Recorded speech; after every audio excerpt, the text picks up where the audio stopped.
Undang-Undang ITE memang sudah disiapkan untuk urusan ini. Konsep yang dikembangkan adalah konsep homo homini lupus.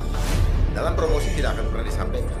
Yang disampaikan ini adalah perkembangan teknologi, termasuk yang ngejebol, yang kita kenal dengan nama hacker. Dia pikir nggak ketahuan kalau mau ditangkap.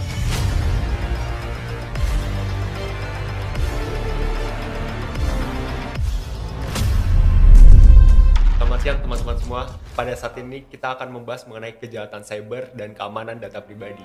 Namun saya tidak sendiri karena sekarang saya sudah bersama seorang perwira tinggi dari Polri. Beliau juga sempat menjabat sebagai Wakil Kepala Badan Cyber dan Sandi Negara. Inilah Komisaris Jenderal Polisi Dharma Pongrekon. Selamat siang. Bagaimana Bapak? Sehat kabarnya Pak? Amin. Saya sehat. Alhamdulillah. Jadi begini Pak, teknologi yang terus berkembang saat ini, selain memberi kita kemudahan dalam beraktivitas, ini juga mempengaruhi berkembangnya kejahatan Pak, seperti kejahatan cyber. Nah, mungkin Pak Jenderal bisa dijelaskan dulu bagaimana fenomena di balik semua ini gitu Pak. Mengapa kejahatan cyber ini bisa terjadi dan bagaimana sih mereka merancang apa mens rea-nya, kemudian diturunkan, dikonkretisasikan menjadi aktor sales. Silakan Bapak. Baik, makasih. Pertanyaan yang disampaikan oleh Adinda ini sering ditanyakan orang. Kita harus tahu dulu bahwa ruang cyber adalah ruang yang sengaja didesain untuk membentuk karakter-karakter jahat dari para penggunanya. Dalam promosi tidak akan pernah disampaikan. Yang disampaikan ini adalah perkembangan teknologi yang memberikan manfaat kepada kita, baik itu kemudahan, kenyamanan, kecepatan mencari informasi, Efisiensi dan sebagainya, yang menjadi cara untuk merayu kita awalnya untuk menggunakannya. Tetapi kalau kita lebih paham untuk melihat kedalamannya, maka ruang cyber atau kita kenal dengan dunia maya adalah dunia fake atau dunia kepalsuan. bias. Kepalsuan. Karena tujuannya itu. Jadi ini didesain untuk menguasai mindset, mengontrol seluruh kehidupan kita. Mulai dari aktivitas kita, kemudian cara berpikir kita, itu termanipulasi dengan adanya ruang cyber ini. Nah, kalau kita bicara masalah kejahatan cyber, tadi saya sudah terangkan bahwa cyber adalah ruang maya yang menjadi ruang permainan kejahatan yang sudah didesain oleh pengendali sistem agar kita masuk di dalam jebakan Batman tanpa sadar melakukan kejahatan-kejahatan yang kita sendiri bahkan tidak sadari. Contoh yang paling gampang adalah program 360. Di mata Tuhan itu sudah perbuatan jahat. Kita sedang memanipulasi diri kita untuk recreation warna kulit atau bentuk tubuh hanya dengan aplikasi. Tanpa sadar, kita menganggap bahwa ini bukan gue, tetapi ini kan aplikasi. Ini pelan, tapi pasti sudah membuat kita, belum lagi aplikasi-aplikasi yang lain. Nah, kejahatan itu apa sih? Itu adalah perilaku atau perbuatan yang jahat, ya, yang sifatnya jahat. Jadi perbuatan jahat atau yang disebut dengan actus reus itu adalah buah dari hasil sifat jahat yang ditanam, Yang dipelajari gitu. yang ditanamkan, ya, baik dipelajari atau melalui pemaparan secara proses psikologi atau proses alam bawah sadar yang dilakukan berulang-ulang oleh pembuat sistem yang berhati jahat. Dan orang yang mengikutinya, orang yang melihatnya, orang yang mengalami proses tersebut akan terobsesi karena ada reward. Baik itu ketenaran, ya, fame, kesenangan hidup, dan sebagainya. Ya, makanya muncullah istilah hedonis, hedone. ya, dari bahasa Yunani. Nah, itu ada maknanya adalah kesenangan hidup, hidup yang konsumtif, terlihat kaya dan sebagainya. Nah, ini adalah sifat-sifat kehidupan materialistis. Nah, itu yang menggiring kita. Bagaimana orang bisa tergoda? Karena dikasih terus, dipaparkan terus gambar, ya, baik berupa gambar mati maupun gambar hidup seperti video dan sebagainya, berulang-ulang, sehingga timbul rasa ingin melakukan, yang dikenal dengan kata motif. Motif berasal dari bahasa Inggris motif, yang akar katanya adalah bahasa Latin movere. Nah, itu adalah keadaan yang mendorong kekuatan yang ada di dalam diri manusia, yang mendorong untuk melakukan suatu perbuatan atau tidak melakukan perbuatan. Itu motif. Nah, motif ini tadi terjadi karena ada penanaman sifat jahat yang didesain melalui sistem. Terutama yang kita alami adalah diawali dari sistem edukasi, di mana terjadi kompetisi. Oh iya, betul. Ya, kompetisi, kemudian ukurannya adalah angka nilai. Angka. Kenapa sistem edukasi kita seperti itu? Karena konsep yang dikembangkan adalah konsep homo homini lupus. Kemudian dimanifestasikan dalam bentuk kurikulum. Ya, kurikulum, di mana kurikulum ini tujuannya adalah menciptakan atau membentuk, mengkondisikan sifat worker, sifat pekerja, sifat buruh di dalam jiwa kita. Itulah kenapa kita disuruh sekolah untuk mendapatkan sertifikasi yang disebut ijazah. Sebagai bentuk kita siap untuk menyerahkan otoritas kehidupan kita kepada yang lebih berkuasa, dalam hal ini yang menggaji kita.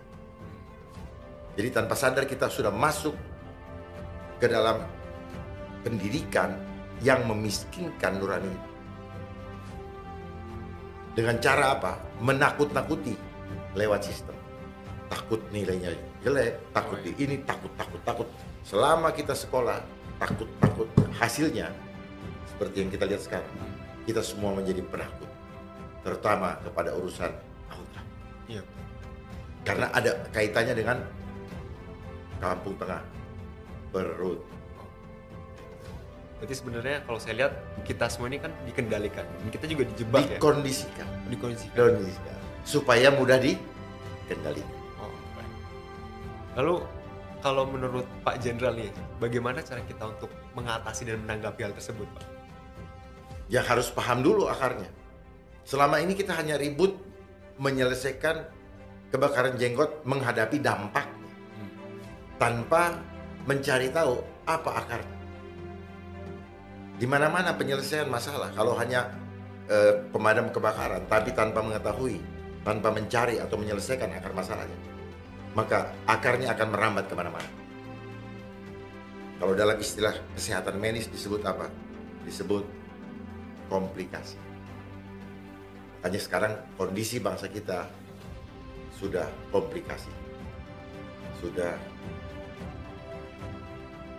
ya carut marut, karena desain pengkondisian keadaan itu berlangsung sudah cukup lama, berjalan panjang dan begitu masif. Jadi penggunaan ruang cyber ini tujuannya apa? Untuk mempercepat masif. Masif itu apa? Intensitasnya tinggi, skalanya besar, sekali spread, sekali di blast, semua orang ketangkap, semua orang kedoktrin. Apalagi hari ini saya melihat suatu postingan Bang Deddy Kobuser yang mulai gelisah dengan keluarnya perpres mengenai, kalau nggak salah mengenai media, bahwa akan diatur oleh satu perusahaan swasta. Iya. Ya. Iya, betul. Nah, Mulai resah kan? Iya. Jadi kita nggak sadar bahwa selama ini mungkin podcast, media-media dipakai oleh sistem untuk mendengung-dengungkan program-program yang sebenarnya tujuannya bukan untuk kebaikan bangsa atau rakyat. Karena yang saya tahu, hampir semua program yang dipropagandakan muluk-muluk tujuannya adalah sebaliknya. Bukan untuk kebaikan. Hanya untuk menguntungkan mereka saja. Oh ya jelas, itu kan namanya tipu daya. Iya. Berpura-pura manis, tapi dibalik itu menusuk. Kira-kira begitu. Contoh, Sustainable Development Goals. Oh iya, sedikit. Ya. Itu dicanangkan terus, orang suruh hafalin. Contoh, mengentaskan kemiskinan rakyat. Udang di balik batunya apa? Mau memiskinkan rakyat sampai habis. Supaya rakyat apa? Minta makan kepada negara. Lalu bagaimana kalau misalnya gini? Kita kan dari kecil sudah mengenal dunia pendidikan gitu kan. Dikenalkan. Oke. Tapi kalau misalnya pun kita tidak mengikuti hal tersebut, itu bagaimana Pak? Nggak apa-apa, buktinya yang gaji kalian juga yang nggak sekolah. Itulah yang namanya doktrin. Kita ketakutan keluar dari sistem. Sehingga membuat kita nggak percaya kepada yang mempunyai sistem kehidupan kita. Sistem yang membuat saya hidup adalah sistem surgawi, bukan sistem dunia. Tapi Ade dan banyak orang begitu takut dengan sistem dunia. Padahal sistem dunia membawa kepada kematian, tapi sistem surga membawa kepada kehidupan yang kekal. Nafas Ade bukan dari dunia. Bukan dari mereka-mereka yang bikin peraturan dan undang-undang ini. Sampai sekarang, mana kita lebih takut kepada yang memberikan nafas kehidupan atau kepada mereka yang menakut-nakuti kita untuk tidak hidup kalau tidak ngikutin mereka. Lalu bagaimana dengan kaitannya dengan teknologi Pak? Teknologi yang saat ini terjadi kan ya banyak kita menggunakan HP. Ya, itu kan digiring. Itu kan digiring karena dia mau menciptakan ekosistem baru. Makanya dibilang social engineering. Ya.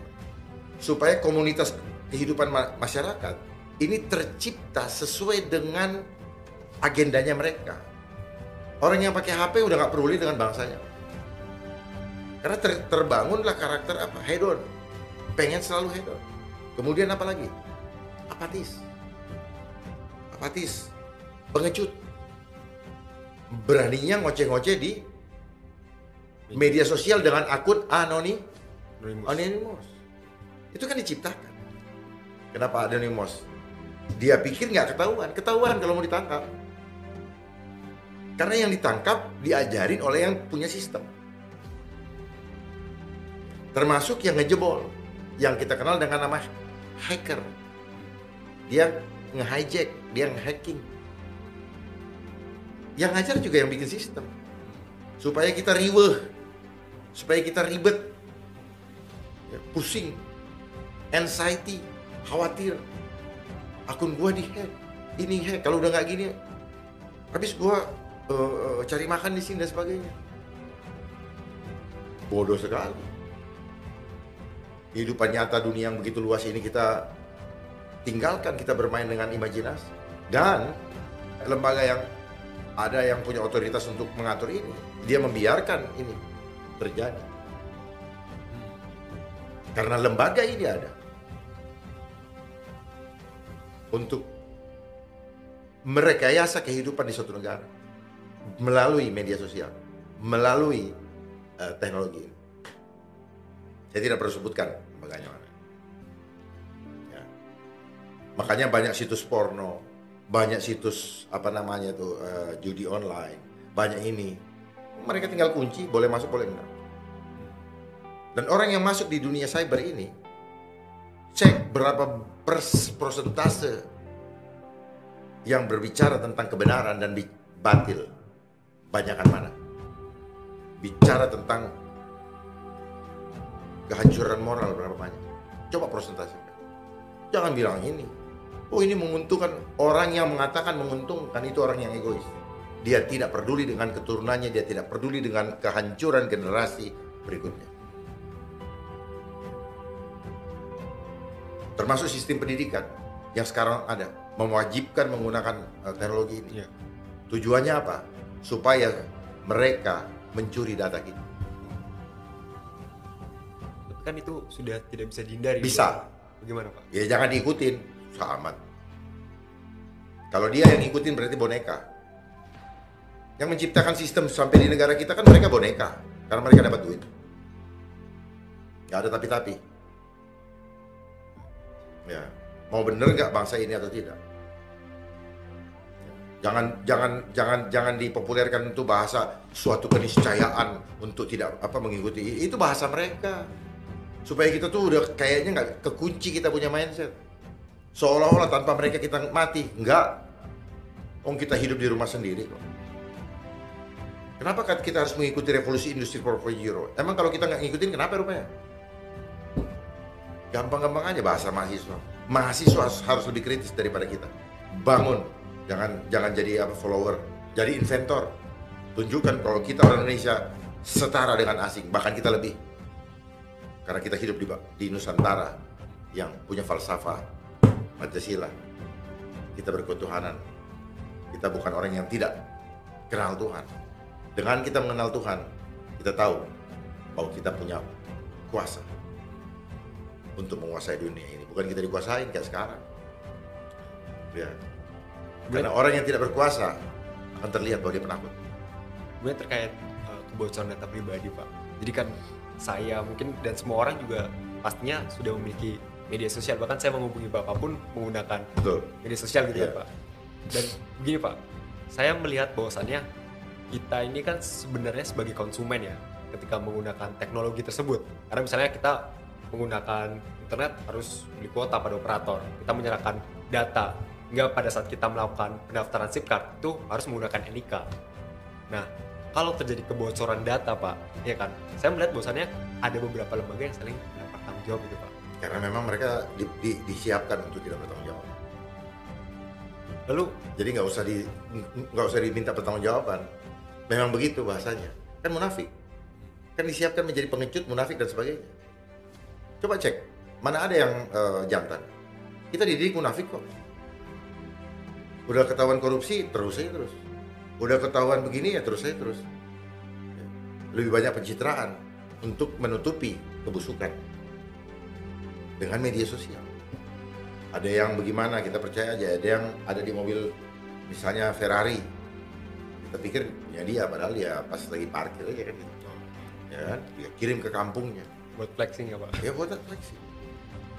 Ada yang flexing, ada yang memang dia tidak tenang kalau tidak mengumumkan kepada dunia ini bahwa dia orang kaya.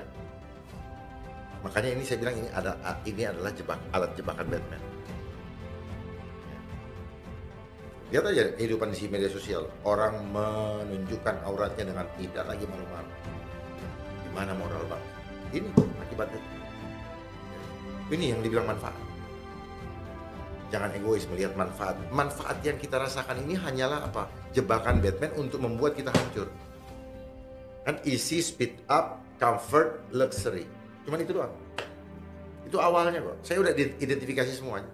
Sekarang udah terjebak. Banyak anak-anak kecil yang jadi rusak otaknya. Tidak bisa jalan. Bahkan terganggu kejiwaannya. Kenapa? Rusaknya 5 bagian otak. Ini alat saya nyatakan ini lebih berbahaya daripada narkoba yang didengung-dengungkan, yang ditangkap-tangkap sabu. Ini lebih berbahaya. Karena ini sekaligus merusak 5 bagian otak dan jiwa. Walaupun dia ada di kamar, bukan berarti dia jubahnya jiwa nggak rusak. Bicara teknologi, ini adalah suatu alat yang sebenarnya ini adalah manifestasi, ini adalah bentuk fisik dari hubungan manusia dengan Tuhan yang tanpa kabel dan tanpa hubungan fisik sama sekali. Mereka pintar, makanya ilmu kita di sekolah tidak diajarkan ini. Ya, ilmu yang tidak kelihatan tidak diajarkan, ilmu imaterial tidak diajarkan. Yang diajarkan di sekolah adalah ilmu material. Sehingga begitu, ya makanya bilang objektif karena ada material. Ya ini ilmu subjektif. Padahal ini ilmu yang lebih super.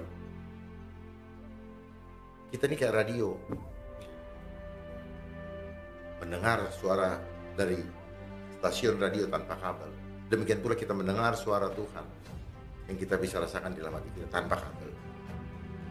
Cuman kita nakal, suka pindah frekuensi, tuning. Makanya dulu ada bilang stay tune, jangan kemana-mana. Itu bukan cuman para penyiar aja yang stay tune. Sebenarnya Tuhan udah kasih ingat, stay tune.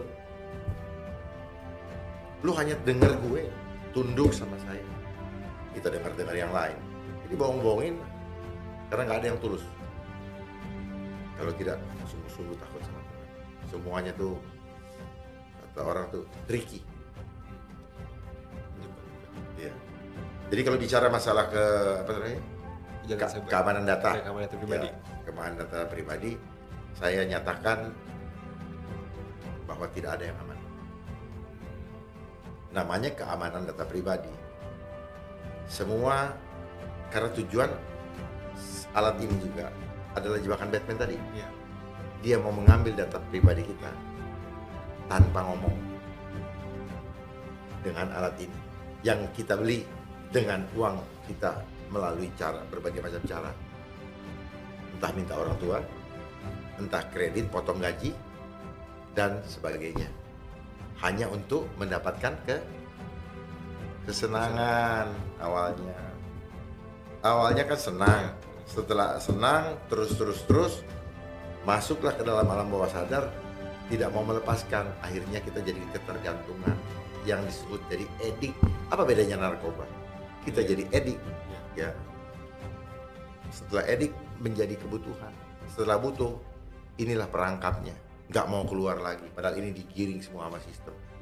Ya, apakah dia berdiri sendiri dengan sistem negara? Tidak. Ini satu sutradara. Sehingga ini.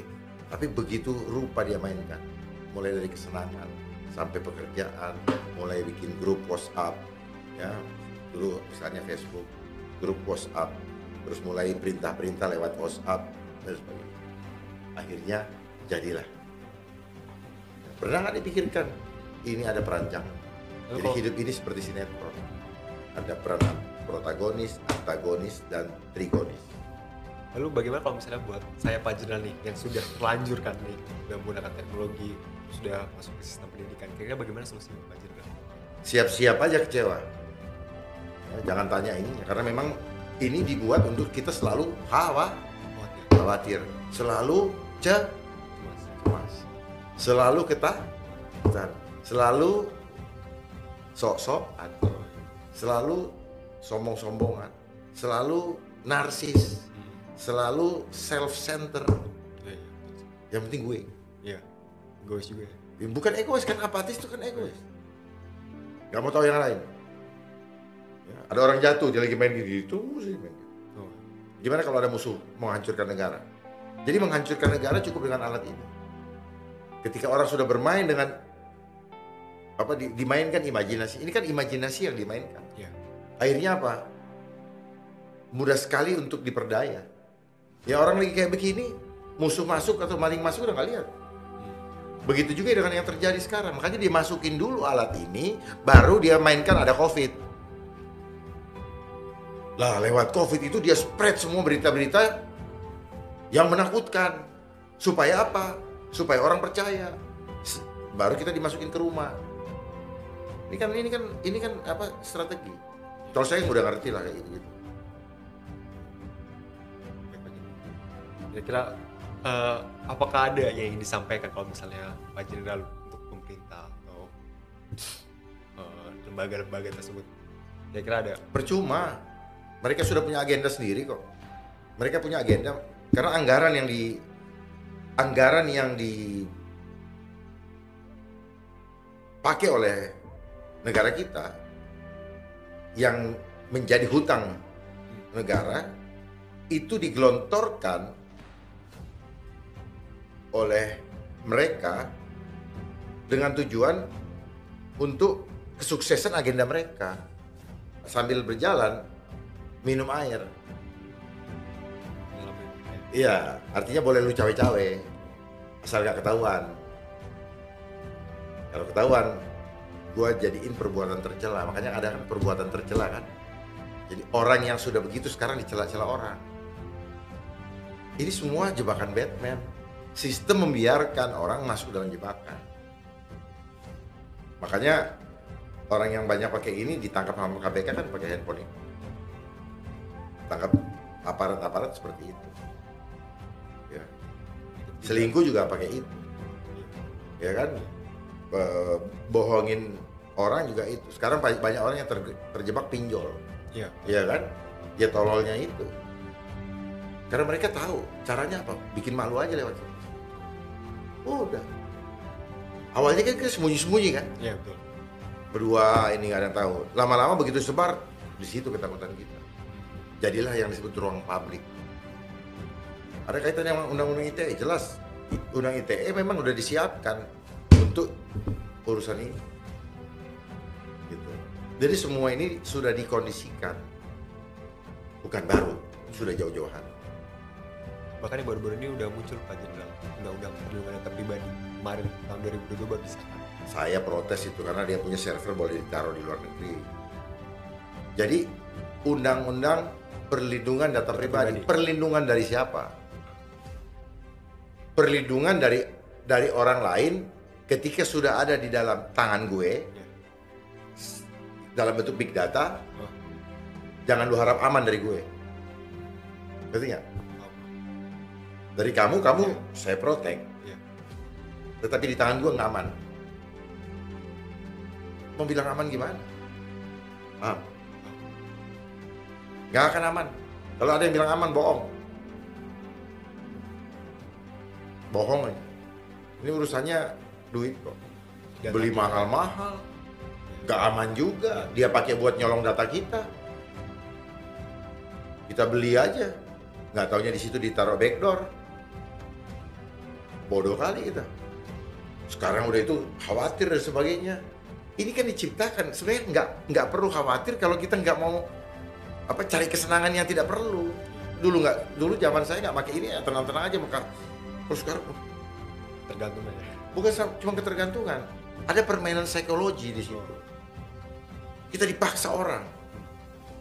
Dipaksa oleh sistem untuk semakin stres, semakin bingung, semakin gregetan, semakin istilahnya orang tuh ngutik-ngutik. Orang lagi tenang, diginiin. Misalnya kita lagi nggak mau buka gini, somong kali nggak dijawab kan. Padahal kita lagi pengen santai dulu gitu loh. Tapi bukan satu orang, bisa 10, 15, 20 orang. Dan herannya saya perhatikan, bukan herannya ya. Kalau orang nggak nyari, dia nyari. Maksudnya bagaimana tuh? Kemana aja dia? Kok dia nggak nyari gue? Cari. Kepo ya? Hah? Kepo. Bukan kepo aja. Ya sudah seperti itu. Kenapa? Otomatisasi di dalam dirinya itu dibuat begitu. Dan dia cari karena dia sudah badannya sudah dibikin begini. Apalagi ya cari. Sementara dia bertemu dengan kawannya nggak diajak ngomong, dia nyari yang lain yang nggak ada di situ. Coba, ya kenapa bisa terjadi seperti itu? Fenomena apa nih? Ini kan permainan proses psikologi di alam bawah sadar yang bermain dengan imajinasi dia. Kemana ya sih itu ya? Apa kabar kamu? Ini temennya janjian di depan nggak diajak ngomong. Temennya pun juga sama, maklum juga. Seolah-olah ya sudah seperti itulah. Kehangatan dalam keluarga juga hancur. Tapi ya sudah lumrah. Dan sebagainya. Jadi tujuannya menghancurkan moralitas manusia. Supaya apa? Supaya mengecewakan Tuhan. Ini teknologi ini adalah dipakai oleh sistem Dajjal untuk mengendalikan manusia. Mengambil alih kendali manusia dari Tuhan. Banyak sekali orang lalai akan ibadah. Bukan lalai, dibikin lalai. Jadi lalainya tuh dibikin. Gitu. Jadi iblis tuh metodenya begini. Ini namanya mode demonik. Demonik itu setan. Jadi kehidupan kita ini kalau yang tidak paham secara benar dan mendalam, itu pasti ya kan sudah begini. Iya, karena dia nggak paham. Gitu. Jadi kalau ada yang mau berkomentar, ada yang apa, lebih baik diskusi langsung dengan saya, ya, supaya lebih paham dan terbuka. Termasuk selama kita sekolah, ternyata dia mencoba menutupi kebenaran, sehingga kita tidak pernah kenal siapa diri kita. Kita tidak kenal jati diri kita.